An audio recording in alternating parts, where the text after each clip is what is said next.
केरवा के पतावा पे न्योता पे ठवानी न्योता करीना स्वीकार जी।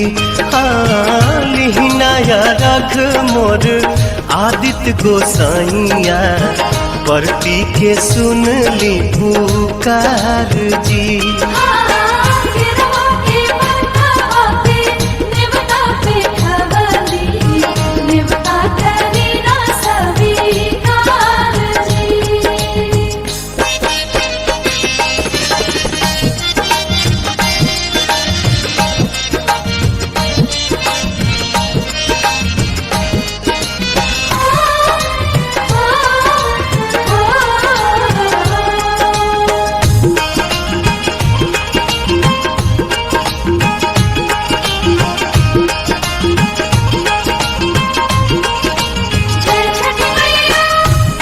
हम अरघ दुनो बेरा आदित तोहे साझिया फजीरे।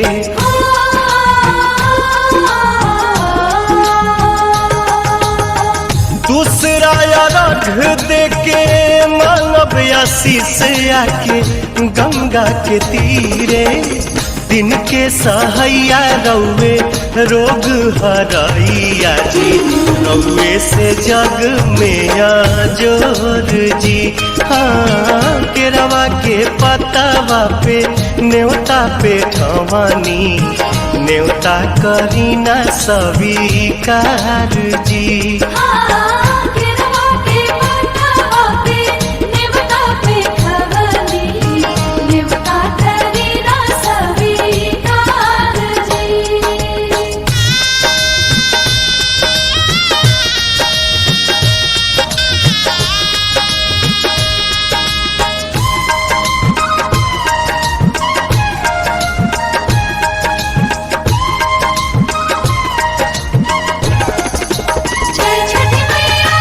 नजरी के कोर से करिले अजोर जग रौवे से जागेला।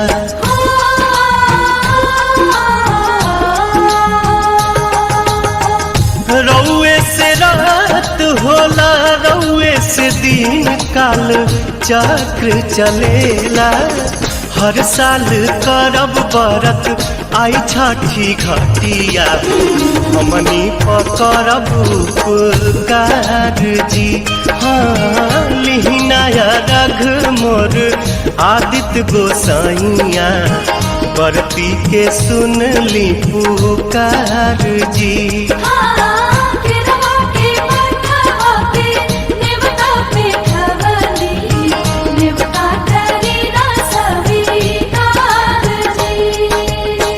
केरवा के पतावा पे न्योता पे ठवानी न्योता करीना स्वीकार जी। हाँ लिहिनाया रघ मोर आदित्य गोसाइया परती के सुन ली पुकार जी।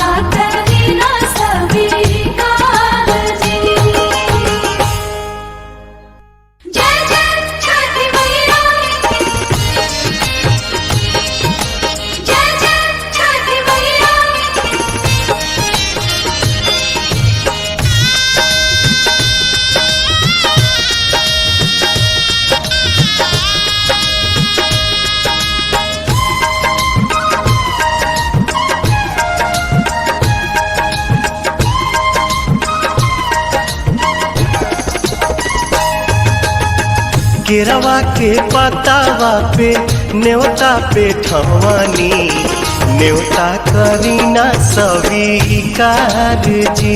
हाँ लिहिनाया रघ मोर आदित्य गोसाइया परती के सुन ली पुकार जी।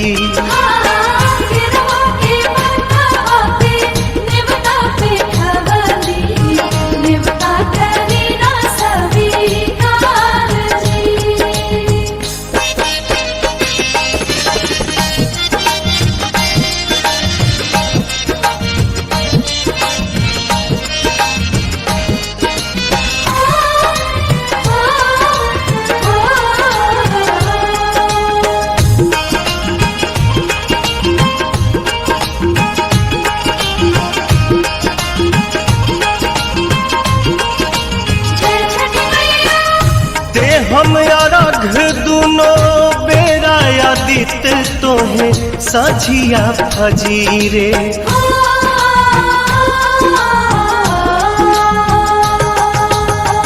दूसरा अर्घ देके मानव आशीष आके गंगा के तीरे।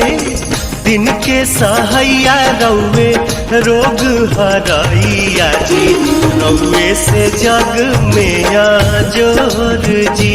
हाँ केरवा के पतवा पे न्योता पे ठवानी, न्योता करीना स्वीकार जी।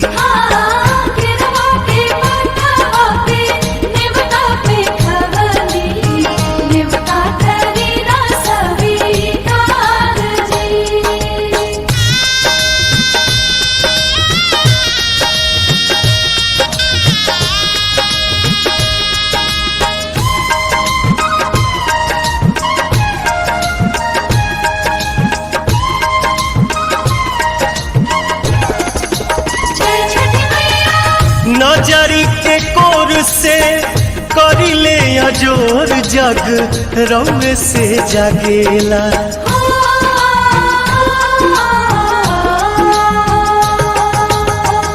रउए से रात होला, रउए से दिन काल चक्र चलेला। हर साल करब बरत आई छठी घटिया, हमनी पकड़ब उपकार जी।